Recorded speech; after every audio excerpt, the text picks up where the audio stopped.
Bien, buenos días, estimadas y estimados estudiantes. Vamos a empezar la clase de hoy. ¿Cómo me escuchan? Buen día, doctor. Sí, se escucha. Hola, ¿cómo me escuchan? Buen día, doctor. Buenos Sí, días, Se doctor. escucha, doctor. Se escucha entrecortado, doctor. Disculpe. Bueno, ahora, ¿cómo me escuchan? Sí, entrecortado, doctor. ¿Podría apagar su cámara también? ¿Eso podría ayudar?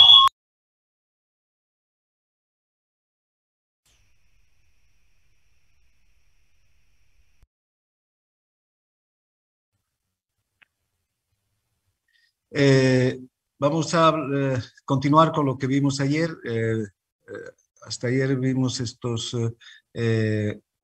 características de la transmisión de las señales por grupos neuronales y vimos que cómo pueden llegar señales de entrada a través de unas fibras que traen la información hacia otras neuronas que son las de salida, las que van a recibir la información. Neuronas presinápticas que traen la información hacia las que reciben la información.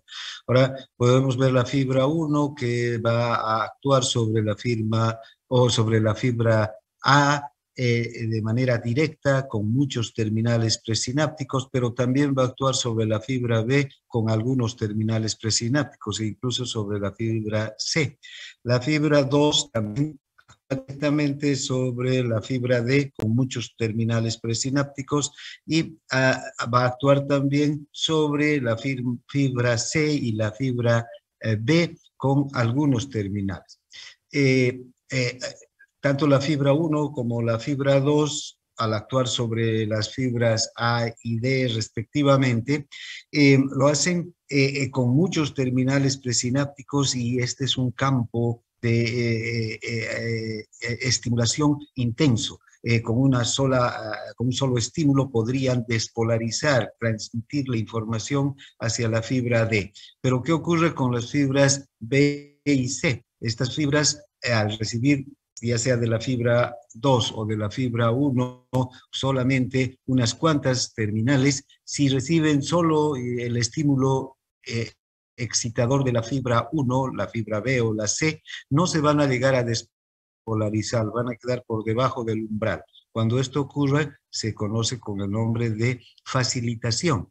Cuando la fibra está facilitada o la neurona está facilitada, eh, tiene una carga eléctrica más positiva que el potencial de membrana en reposo, pero sin embargo está por debajo del umbral, no ha llegado al umbral de despolarización. Por lo tanto, no se despolariza. Necesita entonces que llegue una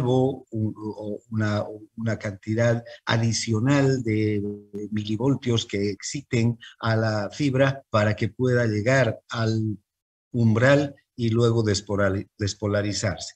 Esto hace entonces que estas fibras,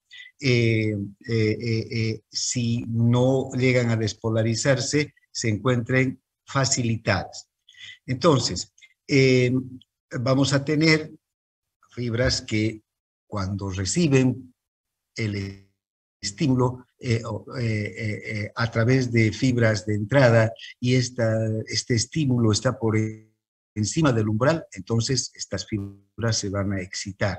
Pero cuando este estímulo que reciben de las fibras de llegada está por debajo del umbral, no se llegan a excitar. Lo que sucede es que aumentan el voltaje, pero no llegan al umbral. En este caso se conoce como facilitación.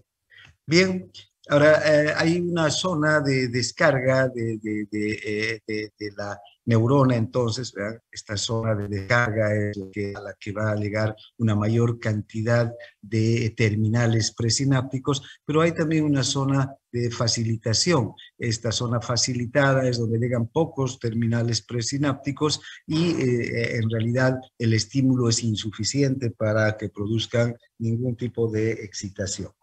Bien, Eh,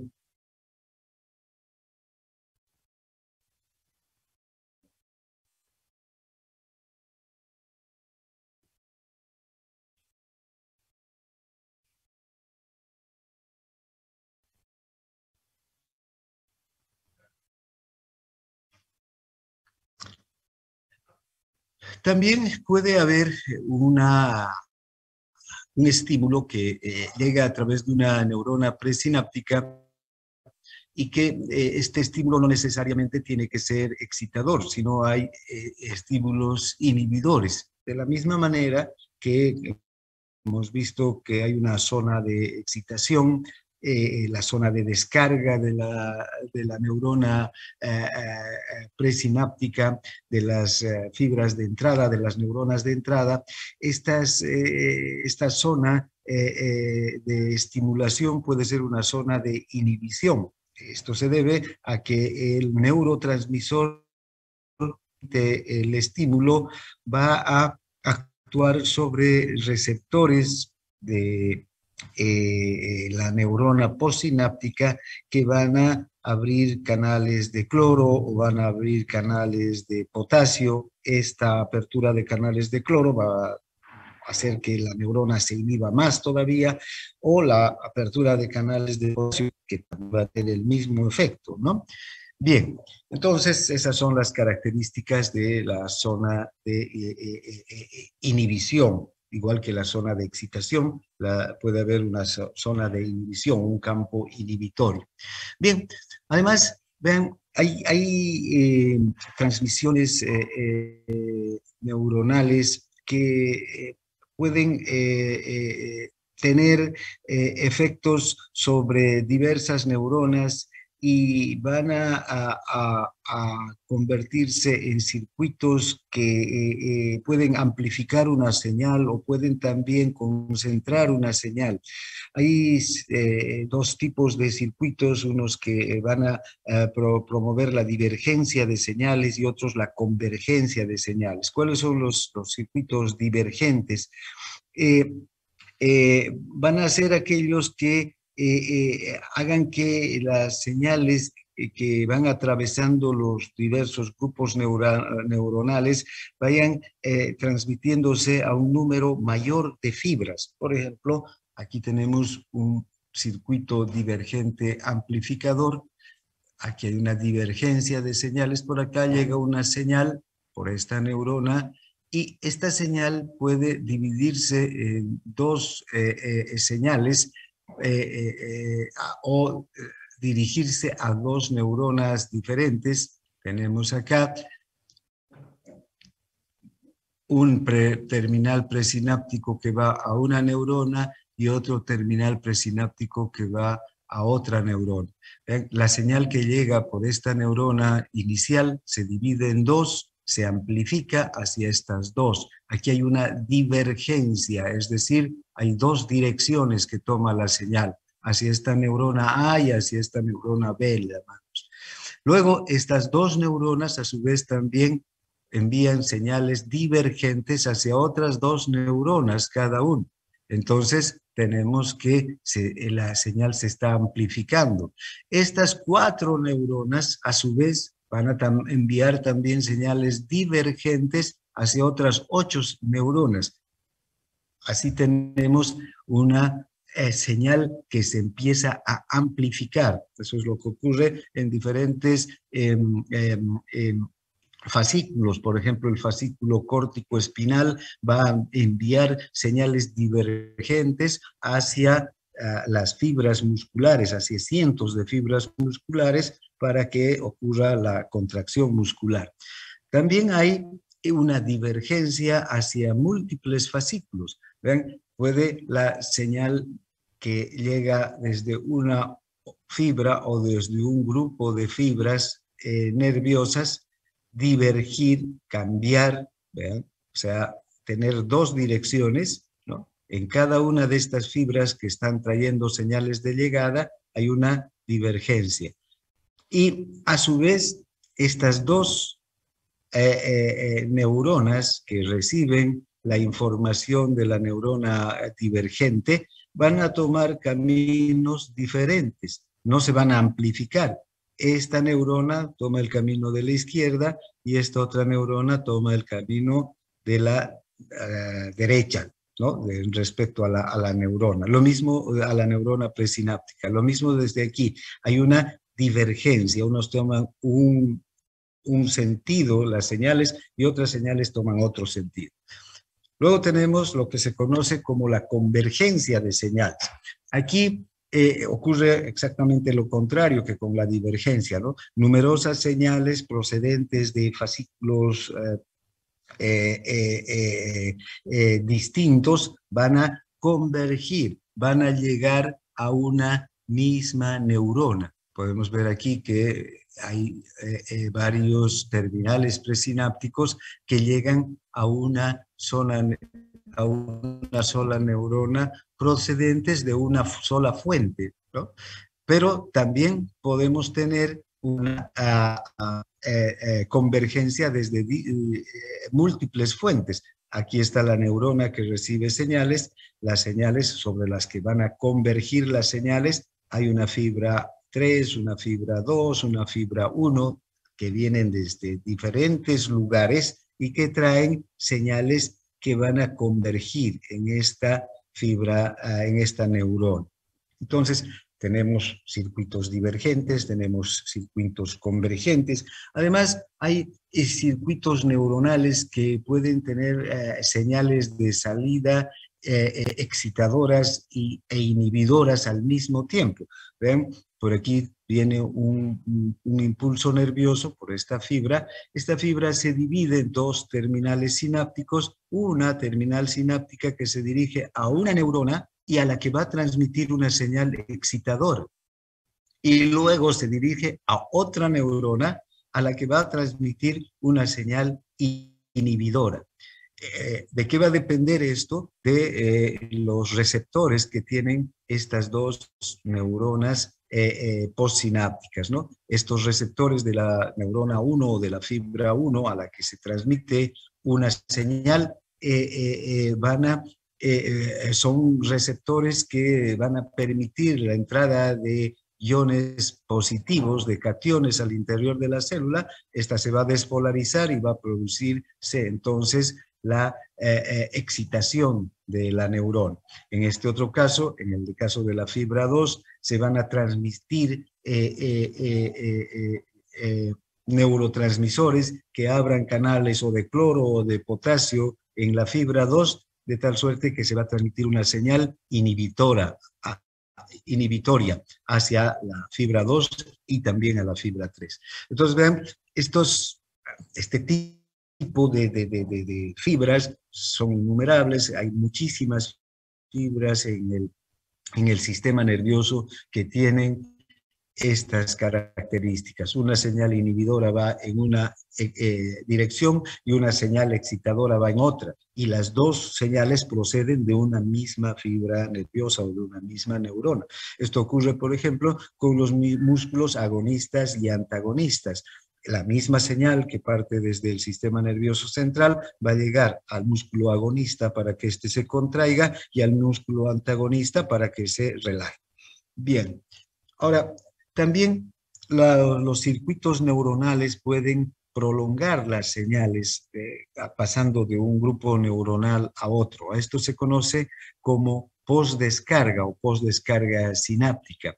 Esto ocurre cuando una señal penetra en un grupo de neuronas, lo que suscita o lo que produce es una señal de salida prolongada, cuya duración va desde milisegundos hasta minutos incluso. Y esta señal prolongada se va a mantener incluso después de que haya acabado la señal de entrada inicial, la señal de entrada original. Estas postdescargas sinápticas están también difundidas por todo el sistema nervioso y lo que hacen es mantener una señal excitadora o una señal inhibidora sobre un grupo neuronal. Vean, puede haber estos circuitos de postdescarga se conocen como circuitos reverberantes o circuitos oscilatorios. Fíjense, aquí hay un circuito que tiene una característica que implica una sola neurona, otro que implica unas pocas neuronas, otro que implica fibras facilitadoras e inhibidoras y otro que implica muchas fibras paralelas. Si ustedes pueden observar el primer grupo o el primer circuito que implica una única neurona, por acá llega la señal excitadora que va a transmitirse a la neurona postsináptica. Esta señal excitadora se transmite a la neurona postsináptica y esta a lo largo del axón envía una señal excitadora hacia otra neurona, pero el axón de la neurona postsináptica diverge. Vean, sale de aquí un terminal que vuelve sobre el soma de la misma neurona. Entonces, esta señal excitadora que está yendo hacia otra neurona también va a volver hacia la neurona postsináptica, hacia la misma neurona, y la va a reexcitar, ¿no? Es un mecanismo de retroalimentación que encarga de reexcitar a la neurona. Entonces, esta neurona, gracias a este mecanismo, se mantiene reexcitada durante segundos e incluso minutos. También puede haber una señal que llega a través de una neurona y que va a implicar unas pocas neuronas más que el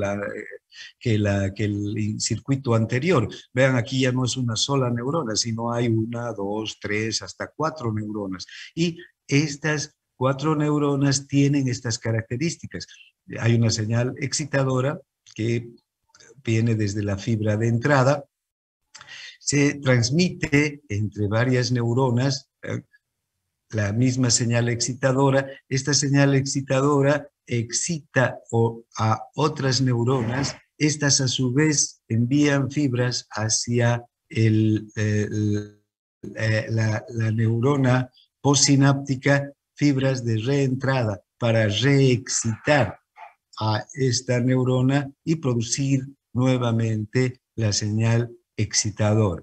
Entonces, estas características de estos circuitos reverberantes lo que hacen es mantener una señal por unos segundos más o unos minutos más, incluso después de que ya ha pasado, ya la señal excitadora de entrada se ha extinguido. Aquí en la fibra de entrada la señal ya se ha extinguido, pero vean, aquí todavía sigue reverberando u oscilando o reexcitando esta señal que ya fue extinguida en la fibra de entrada, todavía se mantiene en las neuronas reverberantes, en estos circuitos. También pueden haber circuitos que impliquen fibras facilitadoras y fibras inhibidoras. Esto es un circuito mucho más complejo que la señal de entrada llega por esta fibra y se transmite hacia las neuronas postsinápticas. Sin embargo, podemos observar que también hay otras señales, hay señales excitadoras y facilitadoras que llegan hacia las mismas neuronas que ha transmitido la neurona de entrada. Aquí hay reverberación de estas señales excitadoras hay una regulación de la señal tanto por fibras facilitadoras como por fibras inhibidoras. Y finalmente, aquí hay un circuito reverberante constituido por muchas fibras paralelas de entrada, ¿no?, que reverberan con neuronas postsinápticas para conseguir una señal de salida más fuerte y más, digamos, sostenida durante el tiempo. Entonces son los circuitos reverberantes. También algunos circuitos neuronales emiten señales de salida en forma continua, aún sin que haya señales excitadoras de entrada.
Bien, ya tenemos nuevamente señal.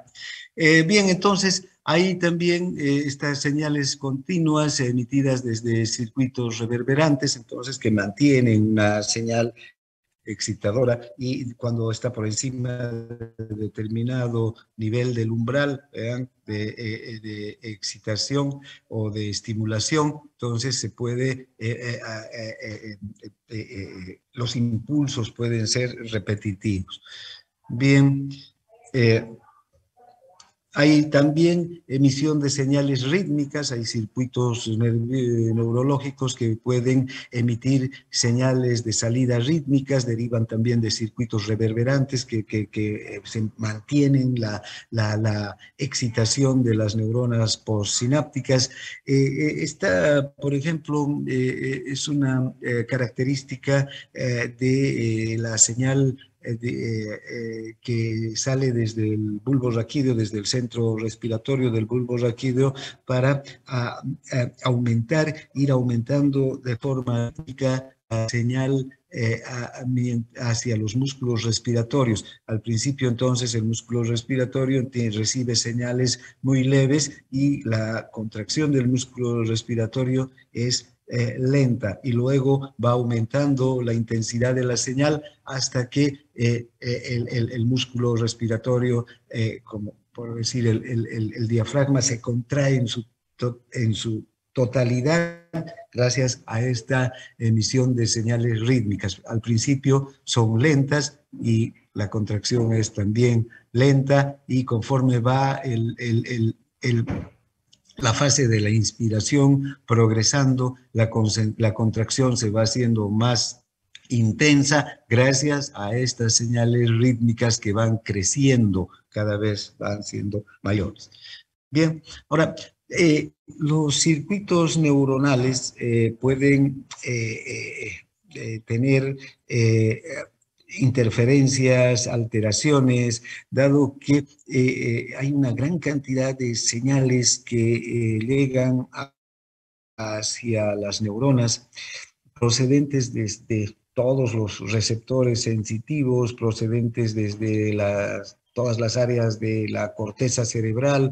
Entonces, una neurona puede verse inundada de señales y terminar sobreexcitada. Entonces hay mecanismos que el propio sistema nervioso dispone para que se evite esta situación, se evite que las neuronas queden sobreexcitadas. Hay circuitos inhibidores que son circuitos de retroalimentación que están vinculados o que empiezan en los extremos de los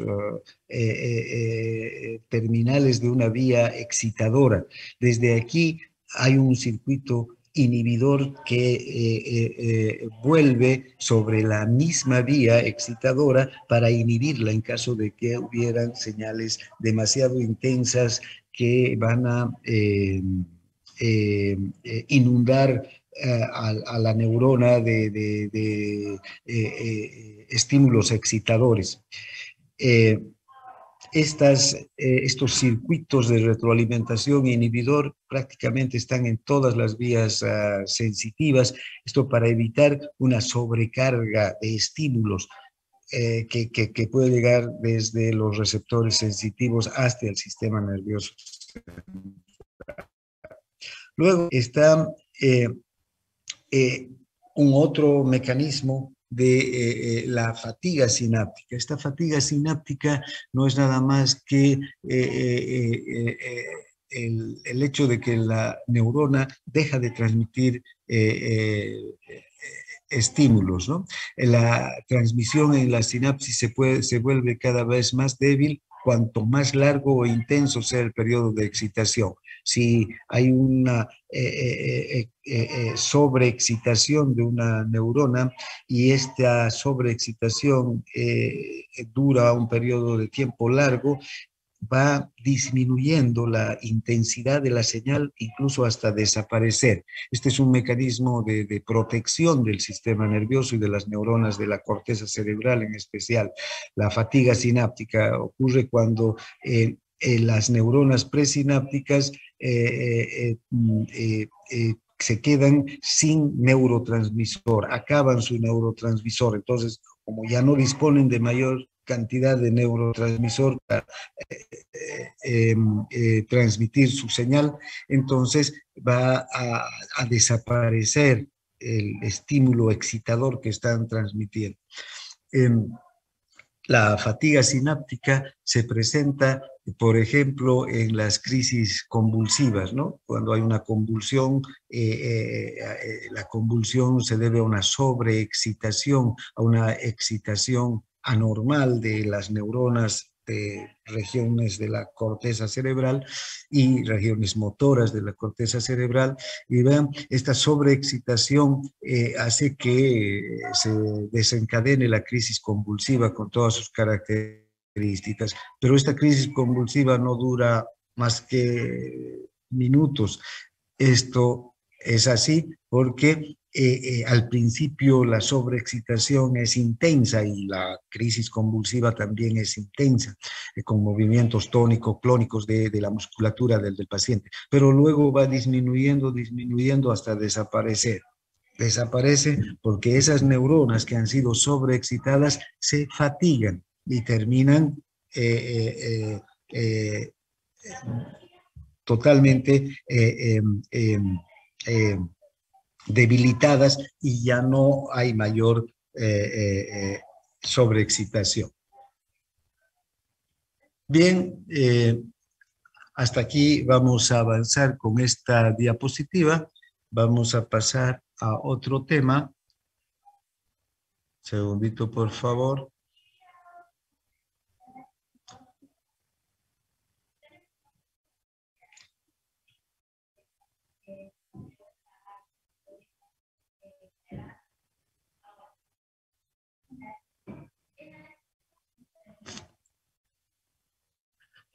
Bien,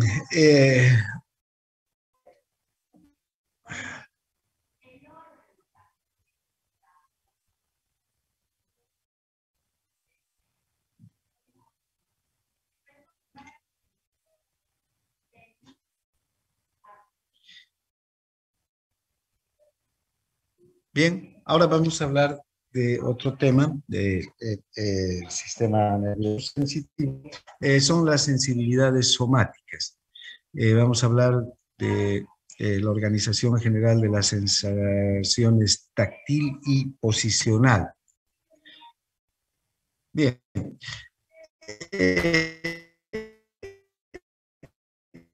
La sensación nervioso que recopila la información sensitiva en todo el cuerpo. Por eso se llama sensibilidad somática. Soma viene de cuerpo, ¿no?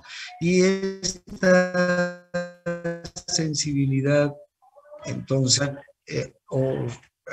es conducida a través de numerosos receptores. Primero es recogida a nivel de numerosos receptores que están distribuidos por el cuerpo y luego desde estos receptores es transmitida hacia vías nerviosas, hacia fibras nerviosas, ya sea tipo C, tipo A, que van a conducir el impulso hasta la médula espinal, hasta el asta posterior de la médula espinal y desde el asta posterior de la médula espinal los fascículos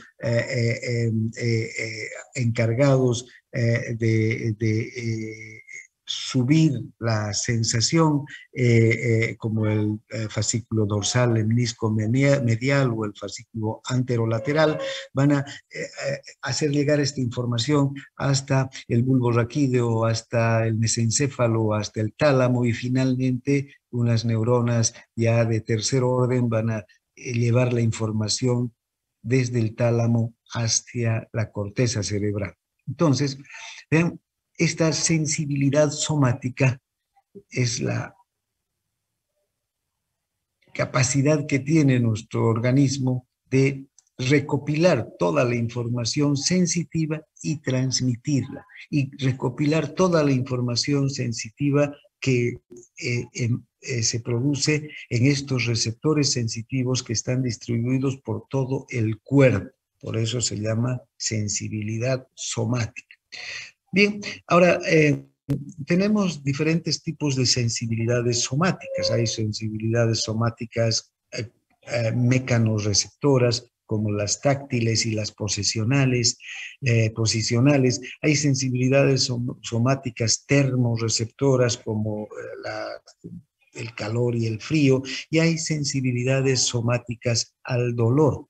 Entonces, vean, desde los distintos segmentos y desde las distintas partes del cuerpo se recogen sensibilidades somáticas mecanorreceptoras, por ejemplo, sensibilidades táctiles y sensibilidades posicionales, es decir, nuestro cuerpo, cualquier parte de nuestro cuerpo y de nuestra piel, al entrar en contacto con un objeto o con cualquier tipo de estímulo, va a recoger ese estímulo a través de mecanorreceptores y lo va a transmitir hacia el sistema nervioso central. Pero además, otra sensibilidad importantísima es la de la posición de nuestro cuerpo.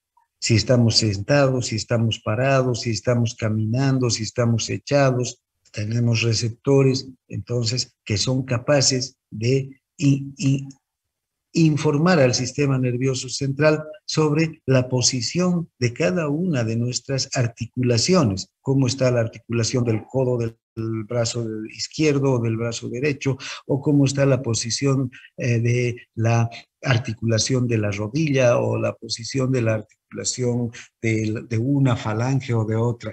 Es desde todas las articulaciones parten informaciones sensitivas que mantienen a nuestro organismo informado sobre la posición de nuestro cuerpo, pero no solamente desde las articulaciones, también desde los músculos, desde los tendones. Luego hay a lo largo de todo nuestro de toda nuestra piel receptores sensitivos que detectan la temperatura, ya sea frío o calor. También son capaces de enviar hacia el sistema nervioso la información sobre la temperatura del medio ambiente. Y finalmente, distribuidos por todo el cuerpo, por todas las fascias, por todas las cubiertas de los órganos, por las articulaciones, por los tendones, por la piel, por el tejido celular subcutáneo. Tenemos receptores sensitivos capaces de transmitir el daño que se produce a nivel de los tejidos. Este daño se traduce en una sensación específica, que es el dolor. Cuando un tejido sufre un daño, lo que el individuo siente es dolor. Bien, entonces, estas son las sensibilidades somáticas. Ahora, vean, en cuanto a las sensaciones táctiles, tenemos que el tacto, la presión y la vibración son tres tipos de sensibilidades o de sensaciones que en sí mismas son independientes. El tacto nos permite apreciar la estructura, la forma, el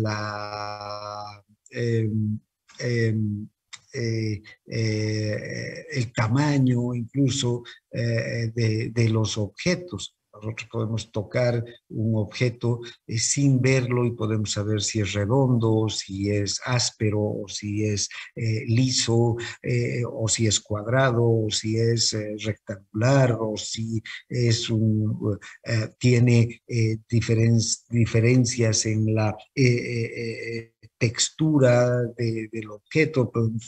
Vean, ustedes tocan un lápiz sin verlo, el lápiz a lo largo del cuerpo del lápiz es muy fino, o sea, dependiendo de la pintura que tenga, pero donde están las letras se vuelve áspero. Eso podemos detectar sin siquiera ver, solamente con el tacto. Es una sensación muy específica. El tacto entonces deriva de la estimulación de receptores que están situados en la piel o en los tejidos debajo de la piel. Estos receptores, mecanorreceptores, son los que perciben las diferentes variaciones de la superficie de los materiales y nosotros podemos tener una idea muy clara de si el material que estamos tocando es liso, fino, o si es áspero o es rugoso, ¿no? La sensación de presión también es una sensación que nuestro organismo puede detectar con facilidad.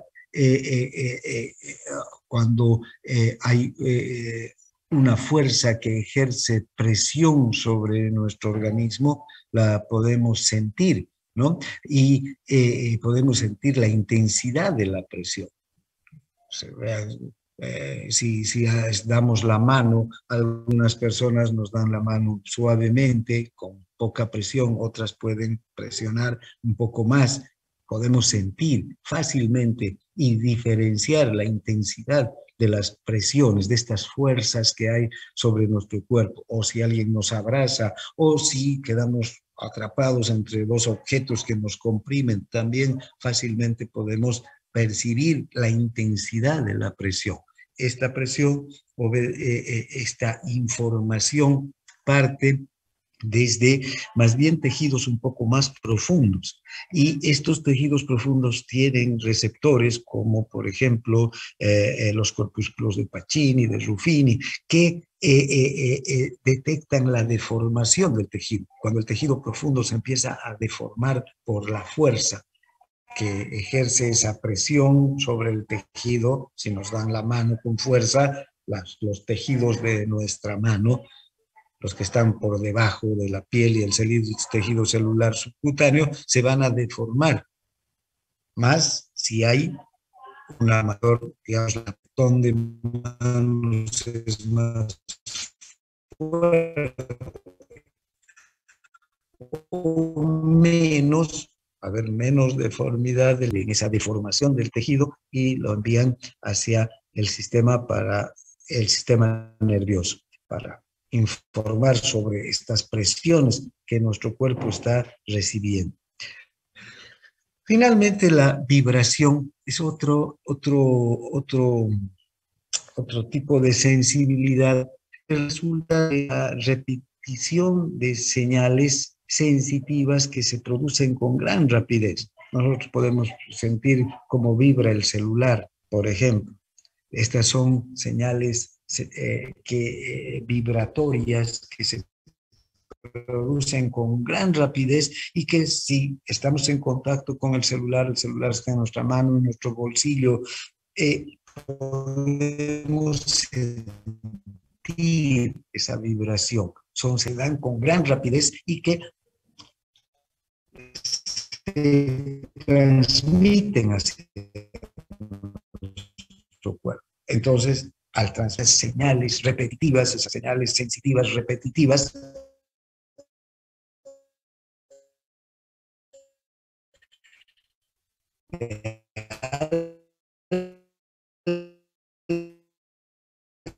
alta frecuencia se transmiten Meissner que pueden detectar esta vibración y transmitir hacia el sistema. Hay muchas vibraciones. La misma tierra puede temblar cuando los terremotos y fácilmente el humano o los animales pueden sentir esta vibración. Así el terremoto incluso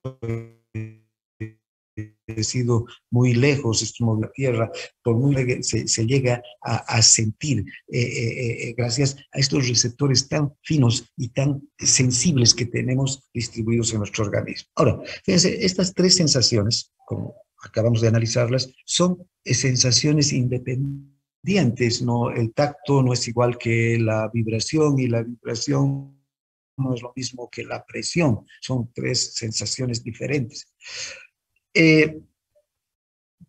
Sin embargo, todas estas se pueden recoger y detectar con el mismo tipo de receptores. Entonces tenemos los corpúsculos de Meissner, por ejemplo, que pueden detectar la vibración, pueden detectar el tacto, o los corpúsculos de Pacini, también vibración y presión. Entonces tenemos una gran cantidad de receptores que son específicos para transmitir sensaciones mecánicas y que en algunos casos pueden ser utilizados por nuestro organismo para transmitir sensaciones como la vibración o también sensaciones como la presión. Ahora, nosotros disponemos entonces de numerosos receptores táctiles, ¿no? Que están distribuidos por todo nuestro cuerpo. Tenemos las terminaciones nerviosas libres, que son fibras nerviosas muy delgadas, que están realmente distribuidas por toda la piel, por todo el tejido celular subcutáneo, por las fascias, por las aponeurosis, por las cubiertas de los órganos. Estas terminaciones nerviosas transmiten sensaciones de tacto, de presión, de dolor, de temperatura. Son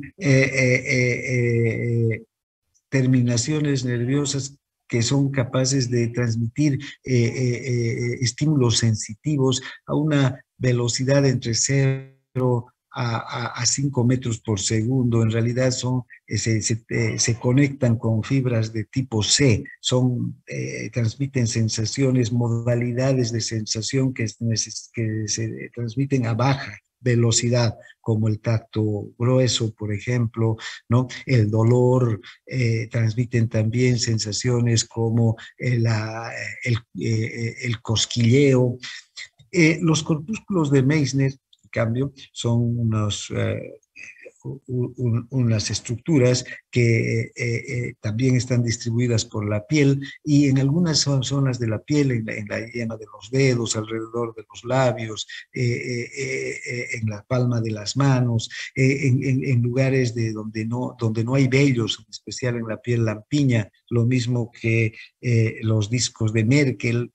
Estas dos estructuras transmiten modalidades de tacto más fino, también de los corpúsculos de Meissner pueden transmitir modalidades de vibraciones.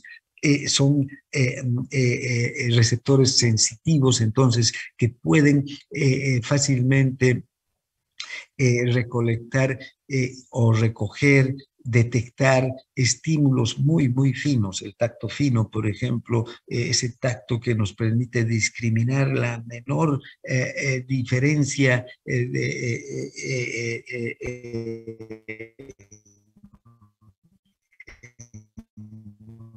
la contextura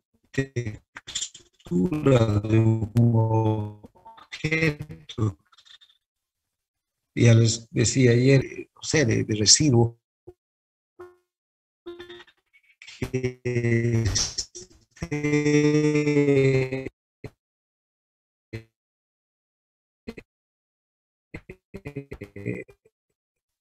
de suciedad.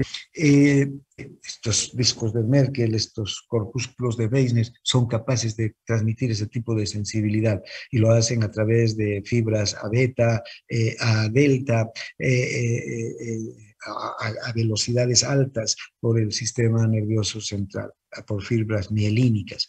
El órgano terminal del pelo, vean por acá, lo vamos aquí, este es la raíz del pelo, y alrededor de la raíz del pelo, estas son también como las terminaciones nerviosas libres, pequeñas fibras que rodean al pelo. Este pelo se mueve hacia la derecha o hacia la izquierda, o hacia adelante o hacia atrás. Estas fibras perciben el movimiento y transmiten a gran velocidad hacia el sistema nervioso para saber si hay un objeto, cualquier objeto, por muy pequeño que sea, incluso una pequeña ráfaga de viento, una mínima ráfaga de viento que haga mover nuestros vellos, nosotros sentimos y podemos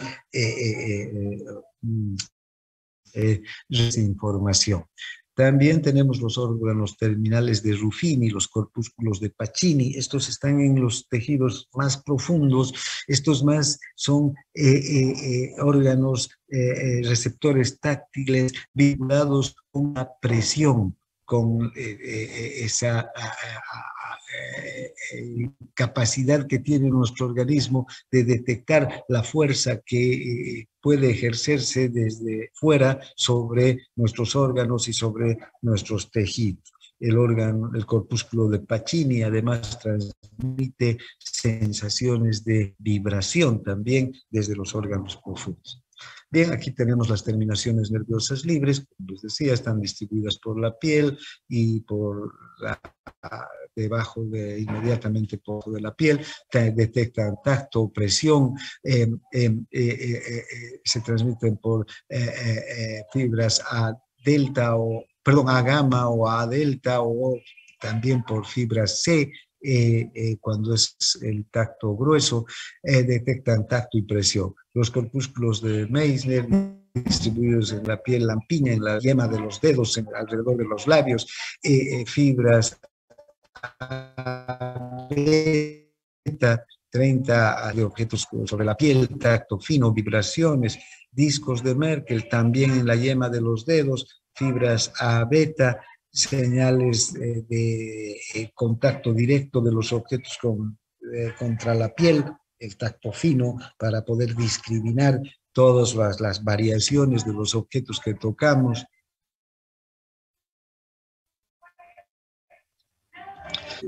Fíjense, este es lo que se conoce como el receptor en cúpula de higo. Este receptor en cúpula de higo es una estructura muy, pero muy pequeña que está en las yemas de los dedos. Y observen cómo, y en la piel lampiña, ¿no?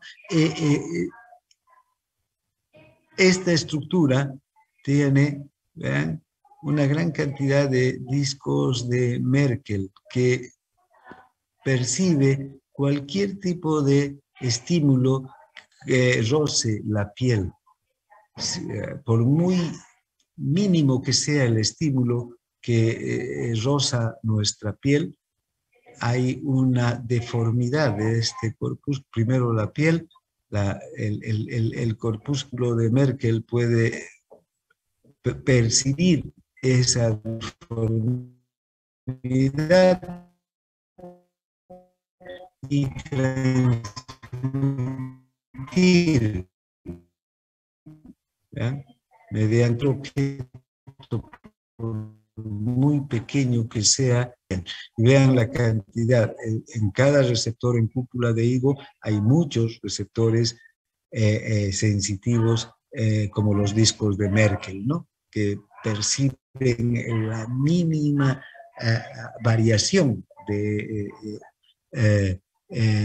una estructura de un material, del material que estemos tocando, por ejemplo. Están distribuidos en la yema de los dedos, en las palmas de los dedos también, en todos los lugares donde hay piel lampiña, es decir, sin vellos, donde no hay vellos, y alrededor de los labios. Los labios son muy, muy sensitivos.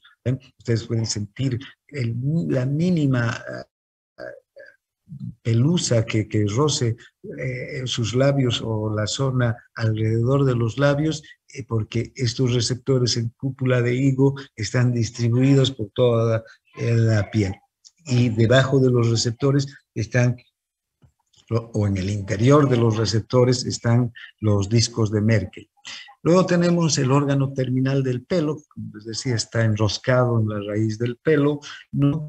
También es una fibra nerviosa o se conecta con una fibra nerviosa A beta y detecta el movimiento de los objetos sobre la superficie. Cualquier objeto que mueva, por muy mínimo que sea el movimiento de un vello, lo vamos a sentir. Si no, hagan la prueba en este momento ustedes, toquen un vello de su cuerpo, el que tengan la posibilidad de hacerlo en el antebrazo, por ejemplo, toquen y van a sentir inmediatamente ese movimiento, por muy pequeño que sea. Luego están los órganos terminales de Ruffini, que están unidos a las capas más profundas de la piel, ¿no?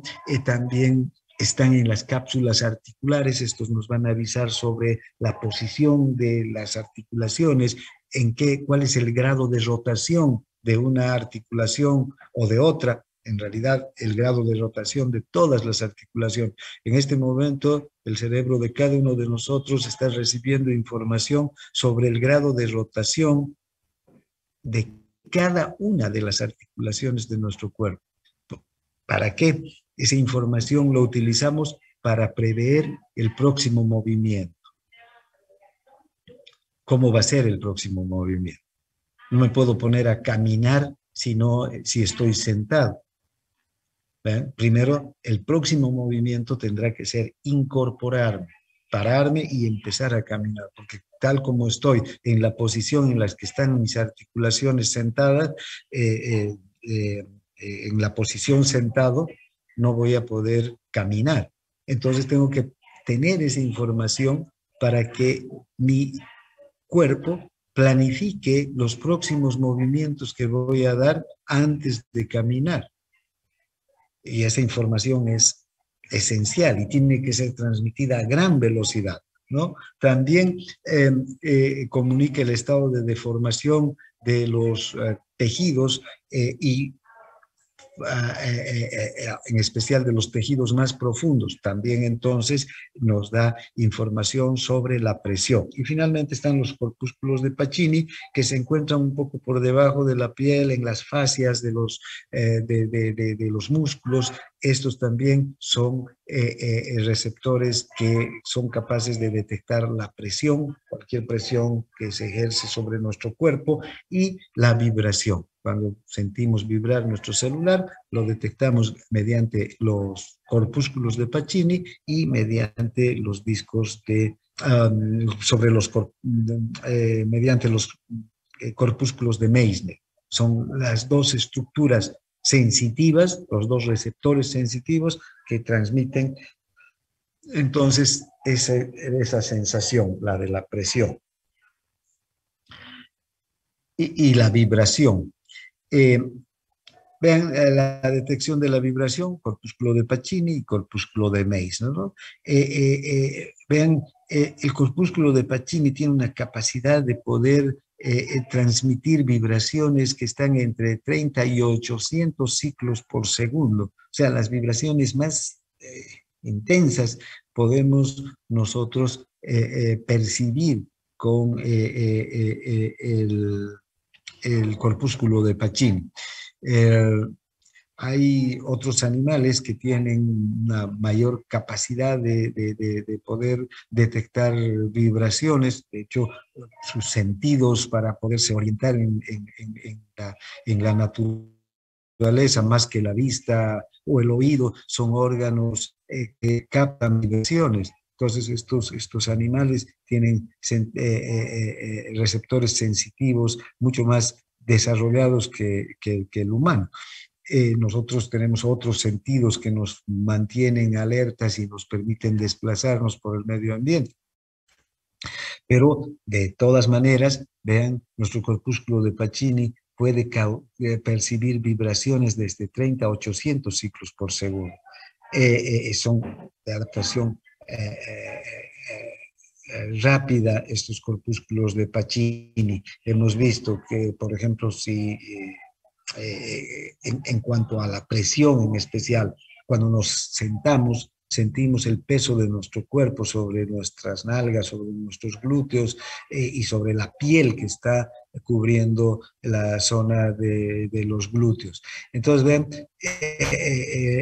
el momento de sentarnos, sí, sentimos la presión, pero luego desaparece esa presión. Nos concentramos más en las otras actividades que estamos haciendo y ahí es donde estos corpúsculos se adaptan con rapidez. Luego están los corpúsculos de Meissner, que transmiten entre 2 a 80 ciclos por segundo, son de adaptación más lenta, estos no se adaptan tan fácilmente,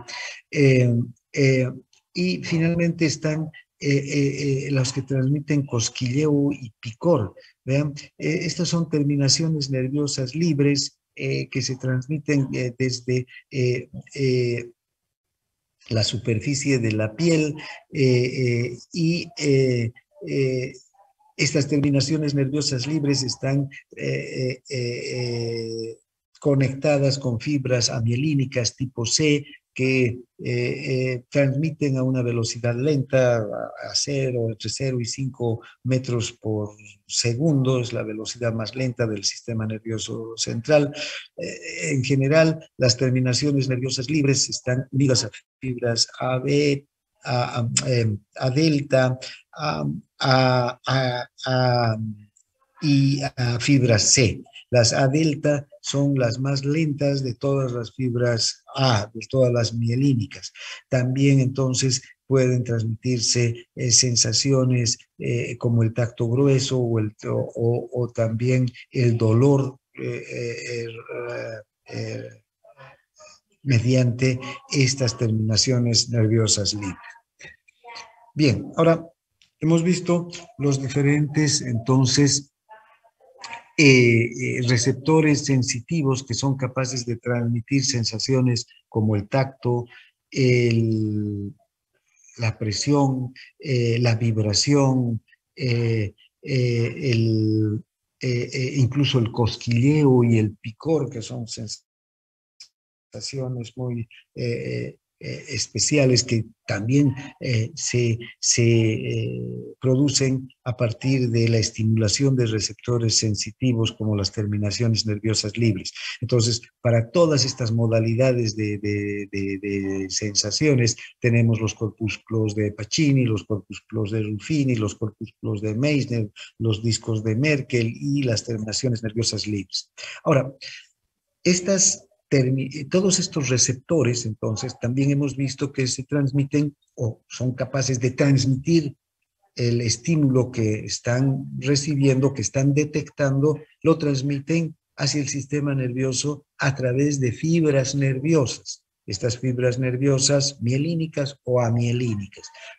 Las sensaciones más finas, las más discriminativas, se transmiten a través de fibras amielínicas y entre las amielíticas las A-beta, que son las segundas en velocidad dentro del sistema nervioso central. Pueden transmitir hasta 70, 80 metros por segundo de velocidad. En cambio, las sensaciones más gruesas, como el tacto grueso, el dolor, el escozor, el picor, que son sensaciones poco discriminativas, más groseras, se transmiten por fibras C o por fibras A delta, que son las más delgadas y las más lentas dentro del sistema nervioso central. Bien, esto es en la periferia, pero una vez que la sensación y estas fibras, ya sean fibras A beta, A delta o C, los nervios mielínicos o amielínicos, llegan a la médula espinal, tienen que transmitir esta sensación al asta posterior de la médula, porque todos los estímulos sensitivos ingresan por el asta posterior de la médula y lo hacen y desde el asta posterior de la médula tiene que subir la sensación hasta el bulbo raquídeo, hasta el tálamo, después desde el tálamo hacia la corteza cerebral. Estas sensaciones entonces tienen que ser transmitidos por fascículos. Estos fascículos, los fascículos que van a encargarse de transmitir estas modalidades sensitivas, tacto, presión, vibración, cosquilleo, picor, son dos. El sistema de la columna dorsal lemniscomedial, es decir, la columna dorsal, luego ya a nivel del bulbo raquídeo, la columna dorsal traspasará la información ahí en los núcleos de Golgi-Burdach a la cinta de raíz media y desde los núcleos de Golgi-Burdach hasta el tálamo. Y desde el tálamo las neuronas de tercer orden ya llevarán la información hacia la corteza cerebral. Por eso a este sistema se lo llama sistema de la columna dorsal lemnisco-medial, porque en el bulbo raquídeo, desde el bulbo hasta el tálamo, el lemnisco medio o cinta del rail media va a ser la encargada de llevar la información sensitiva hasta el tálamo. El otro es el sistema anterolateral o sistema que va a utilizar el fascículo espinotalámico, es decir, que va a recoger la sensación en la asta posterior de la médula y sin ninguna estación en el bulbo va a llegar directamente hasta el tálamo, y en el tálamo va a transmitir la información a neuronas talámicas del núcleo ventrolateral, del complejo dorso lateral o ventrolateral del tálamo, que son núcleos que están en el tálamo y que reciben la información sensitiva que está ascendiendo desde el asta posterior de la médula. Entonces, estas dos vías sensitivas sirven para la transmisión de este tipo de señales ya a partir de asta dorsal, ¿no? Del asta posterior. Bien, entonces tenemos la columna dorsal lemnisco-medial, transporta señales ascendentes por las columnas dorsales hacia el bulbo raquídeo. Ahí en el bulbo raquídeo llegan a los núcleos de Broglie y Burdach, luego de aquí hacen una sinapsis con las neuronas de los núcleos de Broglie y Burdach. Estas neuronas se entrecruzan al lado opuesto y desde ahí ascienden hacia el tálamo y del tálamo hacia la corteza somatosensitiva. Estas son fibras nerviosas mielínicas grandes y transmiten, vean, una velocidad entre 30 y 120 metros por segundo. Estas de la columna dorsal lemnisco-medial. Envían entonces sensaciones sensitivas con gran rapidez y con un alto grado de fidelidad espacial y temporal. Es decir, si tengo la sensibilidad táctil, por ejemplo, que necesita una información enviar información muy rápida y muy fina, muy precisa sobre lo que estoy tocando, entonces va a utilizar este sistema de la columna dorsal lemnisco-medial. Además, hay un mayor grado de orientación espacial, es decir, desde dónde está partiendo el estímulo, ¿no? Vean que es muy fácil detectar el estímulo que parte de la yema del dedo. Sabemos exactamente de qué parte de la yema del dedo, del dedo índice, está partiendo el estímulo y rápidamente podemos ubicar un grano de arena que está estimulando nuestra yema del dedo. Cosas diferentes suceden sobre la superficie del tórax. Podemos tener algo que nos está estimulando sobre la superficie del tórax, ya sea en la parte anterior o en la posterior o en los muslos también. ¿Vean? Es más difícil ubicar aquí el estímulo con tanta precisión, con una precisión milimétrica. O sea, sí, vamos a ubicar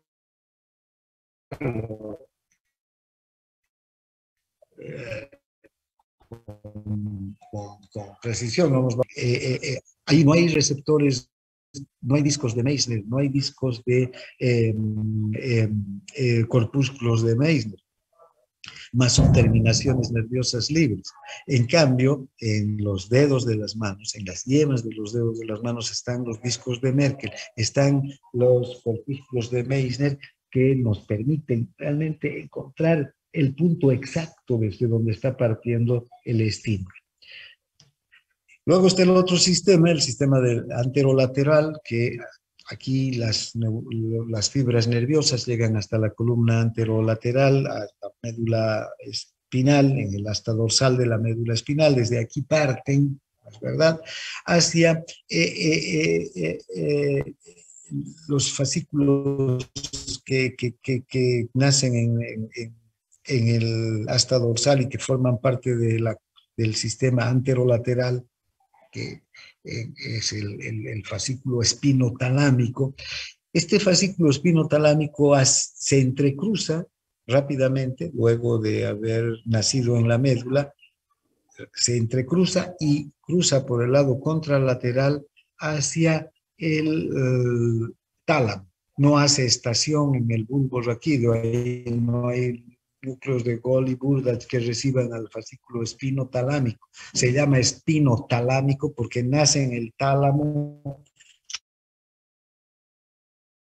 perdón, nace en la médula espinal y termina en el tálamo, una sola estación. Entonces, ahí es donde transmite la información sensitiva en el tálamo. Y muchas de la información que asciende por estas columnas blancas anterior y lateral del fascículo espinotalámico, por eso se llama sistema anterolateral, mucha de la información termina en el tálamo. La información más gruesa, menos discriminativa, menos precisa, termina en el tálamo, ahí en los núcleos del tálamo. Pero hay una información que puede ser más fina hasta la corteza cerebral, hasta la corteza somatosensitiva del cerebro. Esta corteza somatosensitiva está en el lóbulo parietal. Hasta ahí tiene que llegar algo de la información que se transmite por el sistema anterolateral. En cambio, la información que se transmite por el sistema de la columna dorsal lemnisco-medial, toda o casi toda la información que se transmite por este sistema llega hacia la corteza parietal, a la corteza somatosensitiva, donde se va a hacer consciente. Bien, entonces tenemos estos dos sistemas. Entonces, ahora, ¿qué tipo de sensaciones se transmiten por el sistema de la columna dorsal lemnisco-medial? ¿No? Sensaciones de tacto que requieren un alto grado de localización del estímulo, el tacto fino, el tacto discriminativo, el tacto que es capaz de encontrar el estímulo en el punto preciso del que está partiendo en nuestro organismo. Sensaciones de tacto que requieren la transmisión de una fina gradación de intensidades. Podemos fácilmente diferenciar entre una textura muy fina, muy lisa y otra textura menos lisa, más arrugada, o una textura muy áspera. Podemos fácilmente diferenciar que sobre una superficie fina hay una mínima depresión. Sobre una superficie muy fina hay un cabello que lo ubicamos cuando estamos pasando nuestros dedos. Esa es una sensación de tacto que requiere la transmisión de una fina gradación de intensidades. Sensaciones físicas como las vibratorias también se transmiten por el sistema de la columna dorsal lemnisco-medial. Sensaciones que indiquen un movimiento contra la piel, por ejemplo, todo lo que recoge el órgano terminal del pelo lo transmite hacia la columna dorsal lemnisco-medial a través de fibras A beta. Sensaciones posicionales desde las articulaciones, es decir, en qué grado de rotación tiene la articulación, cómo está rotada la articulación de la rodilla izquierda, de la rodilla derecha, del codo, de la mandíbula, de todas las articulaciones en cada momento, en cada instante, porque esa información va a ser utilizada por el sistema nervioso central, por la corteza motora en este caso, que está en conexión con la corteza somatosensitiva, para el próximo movimiento. El movimiento que demos con cualquiera de nuestros músculos y que haga, ¿no?, rotar una articulación, ya sea de un dedo, del codo, del hombro, de la rodilla, del dedo del pie, del tobillo, de la muñeca, toda la información actualizada milisegundo a milisegundo está yendo desde cada articulación. Y sensaciones de presión también que tengan que ver con una gran finura de la estimación en su intensidad. desde los músculos, desde las fascias en especial, desde la piel también. Muy bien. Y finalmente están las sensaciones transmitidas por el sistema anterolateral.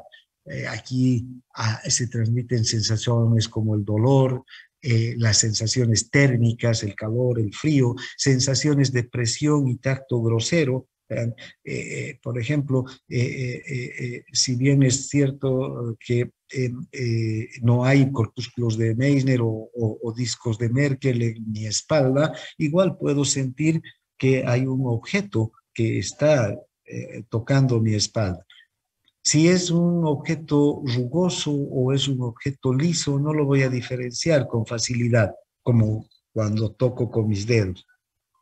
Pero sé que hay un objeto, ese es un tacto grueso, un tacto grosero, ese tacto que se recoge mediante terminaciones nerviosas libres, ya no se recoge ese tacto mediante corpúsculos de Meissner ni de Ruffini, sino mediante terminaciones nerviosas libres, va a llegar al sistema de la columna dorsal, al fascículo espinotalámico y por este fascículo por el fascículo anterolateral, ¿no? Por el fascículo espinotalámico y por este fascículo va a subir hacia el tálamo y algo hacia la corteza cerebral. También sensaciones de cosquilleo, picor, cuando nos pica alguna parte del organismo o cuando sentimos cosquillas, ¿no? Un cosquilleo es una sensación poco definida, no sabemos exactamente dónde es el punto en el que está produciéndose una zona amplia del cuerpo, de la piel, o de una zona del brazo o de la pierna. Ese no es un punto preciso que podemos localizar, sí un área que podemos localizar, desde luego, una zona que podemos localizar. Esas sensaciones de cosquilleo y picor también se transmiten por el sistema anterolateral. Y finalmente tienen que ver con el placer sexual. Todas esas sensaciones se transmiten, la excitación, el orgasmo, todas esas sensaciones se transmiten a través de la columna, por el sistema anterolateral, por el fascículo espinotalámico. Bien, vamos a mañana, el día miércoles, vamos a continuar con este tema. No sé si hay alguna consulta, alguna duda. Doctor, no sé si estoy bien, pero el tacto grosero se transmite por las fibras tipo C y A delta, dijo, ¿no? Y el tacto discriminativo por las fibras mielínicas más gruesas. A beta, sí, las más gruesas. A beta, que no son las más gruesas, pero son las segundas en grosor y en velocidad del sistema nervioso. Fíjate, el tacto fino, desde los discos de Merkel, desde los corpúsculos de Meissner, se transmite a través de fibras A beta. En cambio, el tacto grueso, desde las terminaciones nerviosas libres, se transmite a través de fibras A delta o de fibras C, las amielínicas. Las A delta son mielínicas, pero son las más delgadas de las mielínicas, ¿no? ¿Te quedó claro? Sí. Muy bien. Disculpe, ¿Alguna doctor, otra? tengo una pregunta. Dime. ¿Hay alguna fecha prevista para lo que es el primer parcial o hasta qué tema más o menos se va a dar para el primer parcial?